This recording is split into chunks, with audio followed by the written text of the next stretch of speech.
Okay, let's unpack this.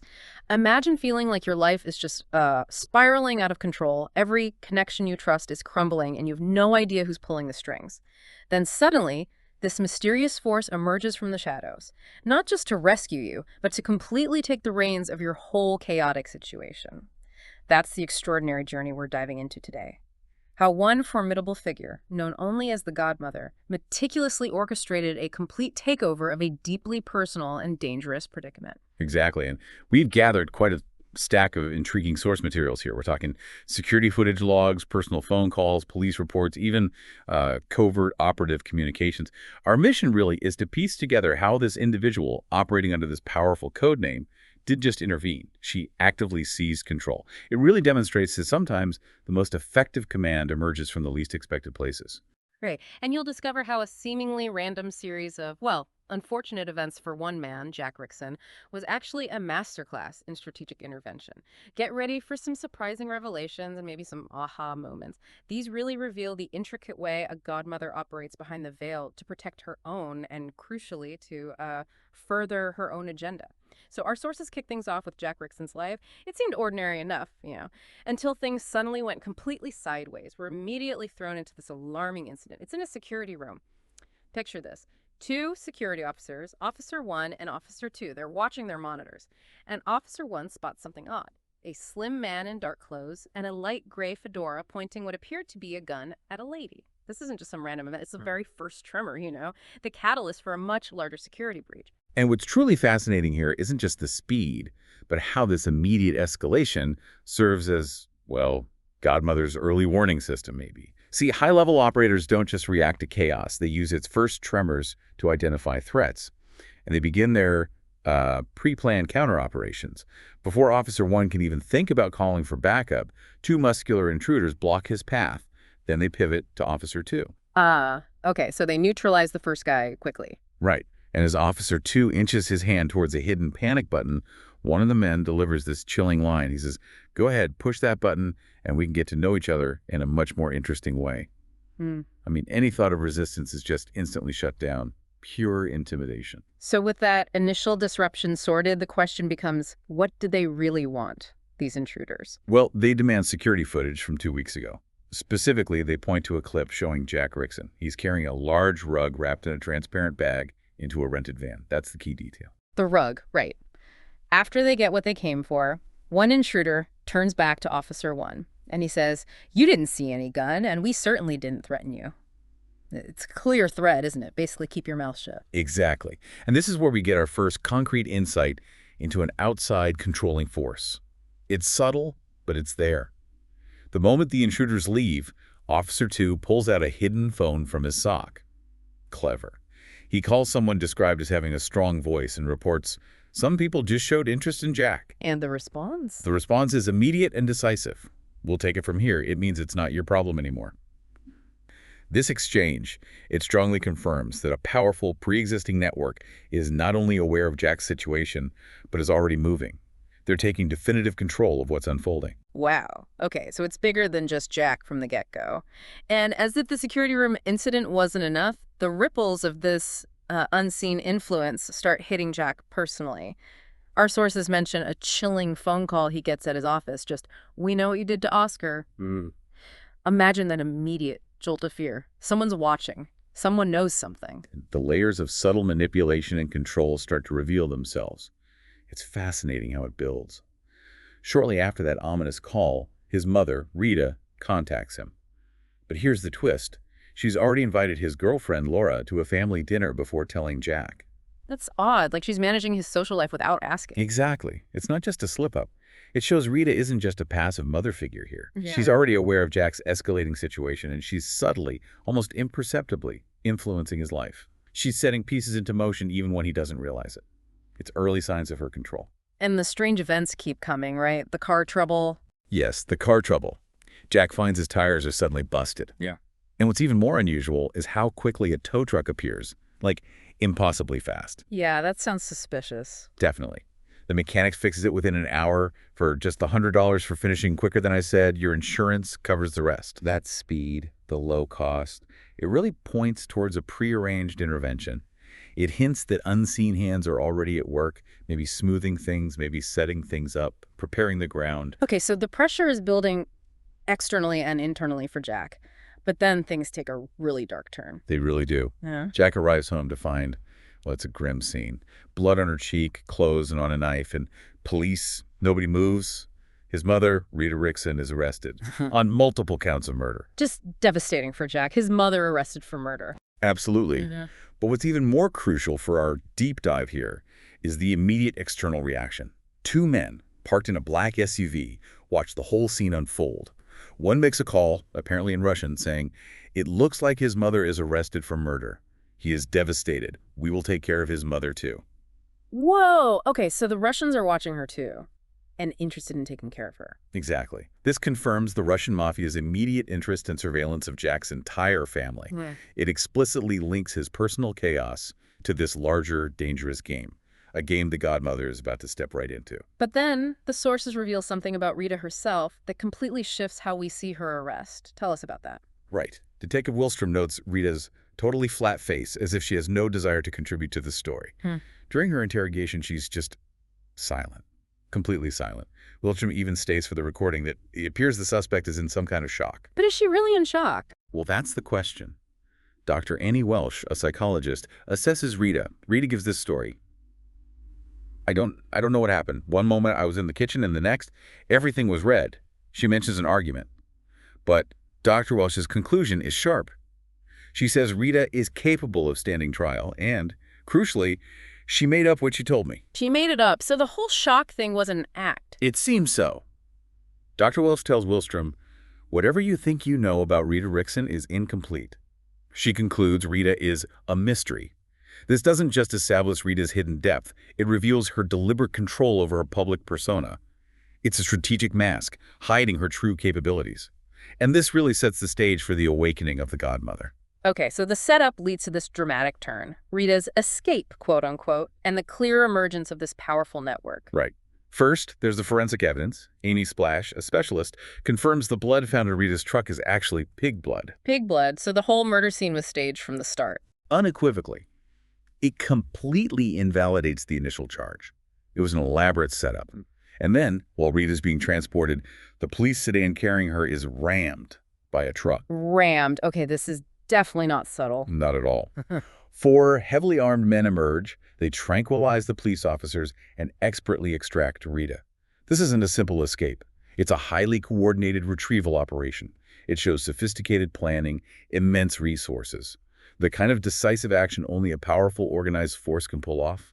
It's a clear statement of the Godmother's capabilities coming into play. And how do the official authorities react to this? Well, Detective Willstrom, understandably reeling, is confronted by FBI Special Agent Anthony Martin. Martin basically shuts him down. You guys are off the case, we'll take it from here. Yeah. And Martin even implies the FBI was already planning to take her before she escaped. Really? So the FBI was interested in her too? It certainly seems so. It signals a significant long-standing interest in Rita. It hints she's been on their radar for a while, pointing toward a deeper history, maybe explaining why Godmother needed to act so decisively. This is getting complex. But then we get the explicit confirmation of the Godmother, right? The letter. Yes, the letter. This is the clincher. Patrick, Jack's neighbor, the one who always made him feel uneasy, he receives this crucial letter. It has no stamp, just a single red rose drawn in the corner. Very specific. And the letter reads, "Dear P, the journey has begun. Keep watching Jack. Sooner or later, he'll act out. When he does, take him to the executive board. Love, GM." GM, Godmother, there it is. Undeniable. This is the first direct confirmation that GM, the Godmother, has activated her network. She's actively watching, preparing for Jack's situation to unfold. Precisely according to her plan, she's orchestrating events. So connecting these dots, Patrick isn't just some nosy neighbor. He's an operative. Absolutely. The sources confirm he's tracking Jack using a special app. It confirms his role as an active part of her strategic surveillance network. This isn't loose. It's a disciplined organization under her command. And the methods they use are pretty clever too, like the staged car crash. Precisely. Patrick stages this car crash with Vlad and Ivan. Remember them from the security room. The Russians. He does it specifically to allow Jack to slip away from their immediate surveillance. He feigns pain, convinces them to just take a pile of $100 bills instead of doing the whole insurance dance. A controlled distraction. Exactly. It's subtle. It allows the Godmother's intricate plan to proceed without direct conflict just yet. It shows her control over the situation's tempo, avoiding unnecessary confrontation until she's ready. And this network isn't just Patrick, is it? There are others involved. Oh, it's extensive. We learn about Claudia. She's vigilant, observes from the shadows, part of the same team as Patrick. Then there's Jessica, who has a, let's say, complicated relationship with Claudia, but is also a key operative. We also hear about Freely, a freelancer, trained by German and British intelligence apparently, contracted by Patrick's team. And Ray, who operates overseas, working closely with a figure named Richard Shield on behalf of Rita. Wow, so it's a global network with deep intelligence ties. This Godmother has serious reach. Absolutely. And the pivotal moment, the direct trigger for Godmother to fully awaken and take complete command. It comes when Rita the Godmother herself receives a letter. This one's from the Shielded Crown, who we learn is Richard Shield. The warning is stark. GM Godmother, war is coming. The Russians, Slavic in particular, may have figured out some of our protocols. It continues. Measures are in place as reinforcements, just in case. Be on your guard. Awaken the operative in you. Awaken the operative in you. That's intense. It is. This message marks the point where she transitions. She moves from observation and subtle influence to full-scale active intervention. She's seizing complete control of the unfolding conflict, prompted by this external warning. So, boiling it down, what does this tell us about her strategy of control? It means she's not just reactive. She's a highly trained former operative with this vast network. Her control isn't just about responding to immediate threats. It's about anticipating them, preparing for them. And sometimes, maybe strategically, letting things play out naturally for Jack for a while, perhaps to achieve a larger objective. This is control on a masterful level. Okay, so she's activated. Let's explore her decision-making now. How does she handle Jack's situation directly? Right. This is key to understanding her methods. Our sources point to a crucial call between Patrick and Godmother. This is after Vlad and Ivan directly threaten Jack. Godmother's instruction to Patrick is simple and direct. Bring both of them to me. No messing around. Eliminate the threat. Exactly. It shows her direct, uncompromising approach when her assets, or perhaps her family, are threatened. And her reasoning reveals a lot about her strategy. She says, I wish he'd come to me with his problems. Things would have turned out differently. She adds, we'll handle this more efficiently. But then she orders Jack to be kept in the dark for now. Kept in the dark? Why? If she's protecting him. That's the fascinating part. It reveals her deliberate strategic choice. She let Jack suffer the consequences of his actions, first specifically, killing Oscar. It seems she needed him to hit a certain point, to realize the true gravity of his predicament before she stepped in fully. It was maybe a way to make him receptive to her ultimate control and guidance. So letting him suffer was part of the plan. That sounds harsh. It does, but there's context. We learn from a flashback that Oscar, the man Jack killed, wasn't just some random guy. He was a pedophile, apparently, and had been working for Slavic for the past 2 months, involved in money laundering. Okay, that adds a layer. So Jack took out a bad guy, but got involved with dangerous people. Precisely. And critically, Rita Godmother had given Jack several chances to come clean about Oscar's death. She invited him to dinner, a mother-son date, trying to get him to talk. She even told Patrick later something like, I'm not the police, Jack. The fact that I kept beating around the bush should have told you I knew. Wow. So she knew all along about Oscar. It appears so. Her foresight is incredible. She was willing to use Jack's own mistakes to set the stage for her intervention. Her original plan, if Jack didn't confess, was apparently to operate from the shadows.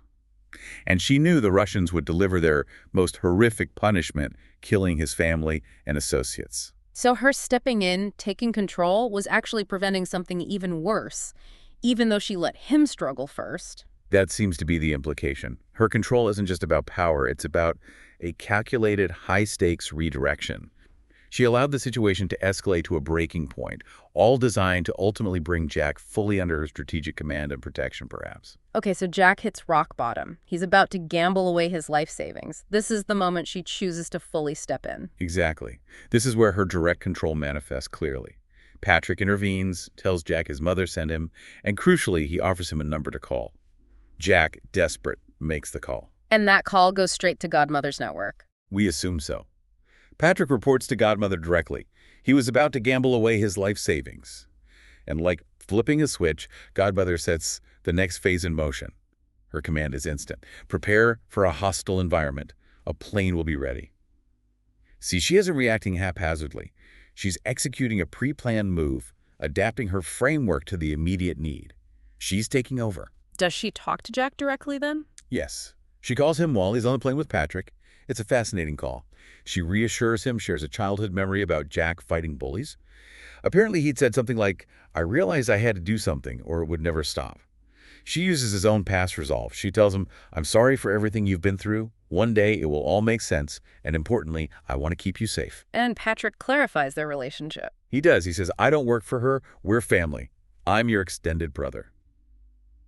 This highlights the deep loyalty within Godmother's network. It's built on trust, this sense of belonging, which is another form of powerful control, Yeah. emotional leverage. And the resources she commands become immediately obvious, right? The gear. Oh, strikingly so. Yeah. Jack lands in Berlin and is instantly equipped with specialized bulletproof vest clothing. The tailor even demonstrates his strength by shooting it with a live round. No doubt left about the level of protection. It showcases the incredible resources and logistical depth Godmother has. On-demand, high-tech gear anywhere in the world. That's serious infrastructure.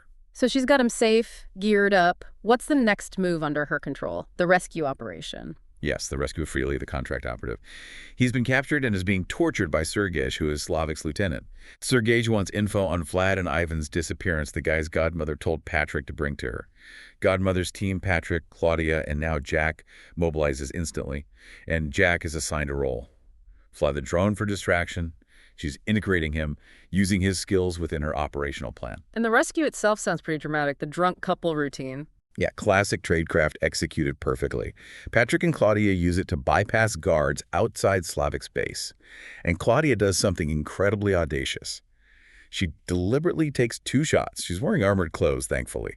But she does it to draw enemy fire, create the opening they need. It's high risk, high reward. And Jack plays his part with the drone. He does. Uses blank bullets from the drone for distraction, creating chaos.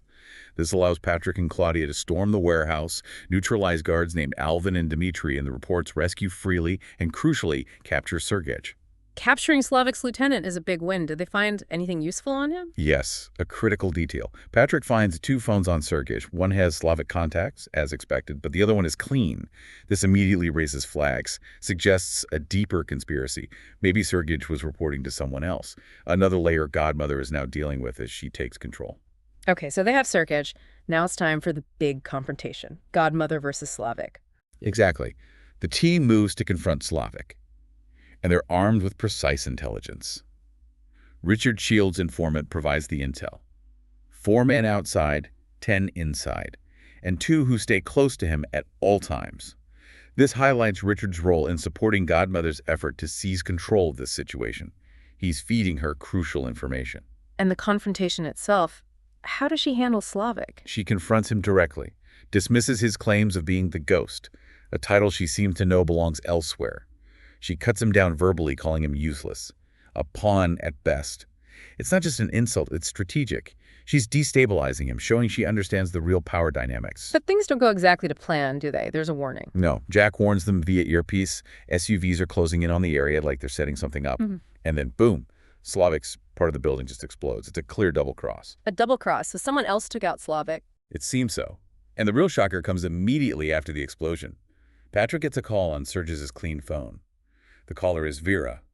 And Vera identifies herself as Godmother's mother in crime and, get this, the Ghost's second in command. The real Ghost's second in command, so Slavik wasn't the main target. Apparently not. Vera claims responsibility for Slavik's death, saying he served his purpose. And she confirms she's been trying to find Godmother for 18 months. This reveals the true, larger adversary. Godmother isn't just taking control of Jack's mess or Slavik's operation. She's now taking control against this hidden, bigger threat, Vera and the Ghost, a fight she was possibly trying to avoid. Wow. Okay, so explosion, new enemy revealed. How did they get out of there? Godmother orchestrates a daring escape, showing her mastery even in crisis. SUVs with armed men are pursuing them. Jack is driving. He receives the calm, decisive command from Godmother, drive past the truck. The truck. What truck? It's part of the escape plan, seemingly coordinated with Richard's network. Ricky, one of Richard's men, swerves the truck to block the road, giving Godmother's team a crucial few seconds. He takes bullets to buy them that time. A calculated sacrifice. Incredible coordination. And Jack. Jack, following Godmother's command without hesitation, rams through the three SUVs blocking the road, just smashes through them. And Ray makes the comment, "Good thing you insisted on driving an armored vehicle." Highlighting Godmother's foresight again. She planned for this kind of violent exit. Exactly. Her meticulous planning, her insistence on the right resources, prepared them even for this unexpected escalation. It's proof of her comprehensive control. And as they escape this intense firefight, there's one final detail mentioned. Yes, Godmother is heard muttering under her breath, "Damn you, Richard." Damn you, Richard. Yeah. Okay, let's unpack that ending. What does this all mean? How did Godmother ultimately take control? Well, Jack's initial crisis, it seems, was almost a crucible. A deliberate test, maybe. She allowed him to face consequences, which served two purposes. It made him ready for her help, and it drew out this hidden adversary, Vera. So Godmother didn't just step in reactively. She orchestrated this complex counter-operation. And in doing so, she revealed this deep generational conflict, the one with Vera and the ghost, that she now has no choice but to fully take control of. Jack's situation became the catalyst. So her control wasn't about just shielding Jack, but guiding him through the fire to wake him up. And maybe forcing her own hand. I think that's a good way to put it. Guiding him, yes, but also positioning herself. That final, "Damn you, Richard." This is fascinating, isn't it? Is it frustration? Like, Richard's assistance, maybe even his manipulation, dragged her fully back into this dangerous life she tried to leave? Or is it maybe a grudging acknowledgement that his calculated moves providing intel, the escape truck, were necessary to finally push her into confronting her true enemy, Vera, and fully taking control of this wider war? Lots to think about there. A complex dance of protection, manipulation, and high-stakes strategy, all aimed at seizing control. And with that, we've taken a deep dive into the fascinating way Godmother takes the reins of Jack's situation, and, well, a whole lot more besides. Until next time, stay curious and keep connecting those dots.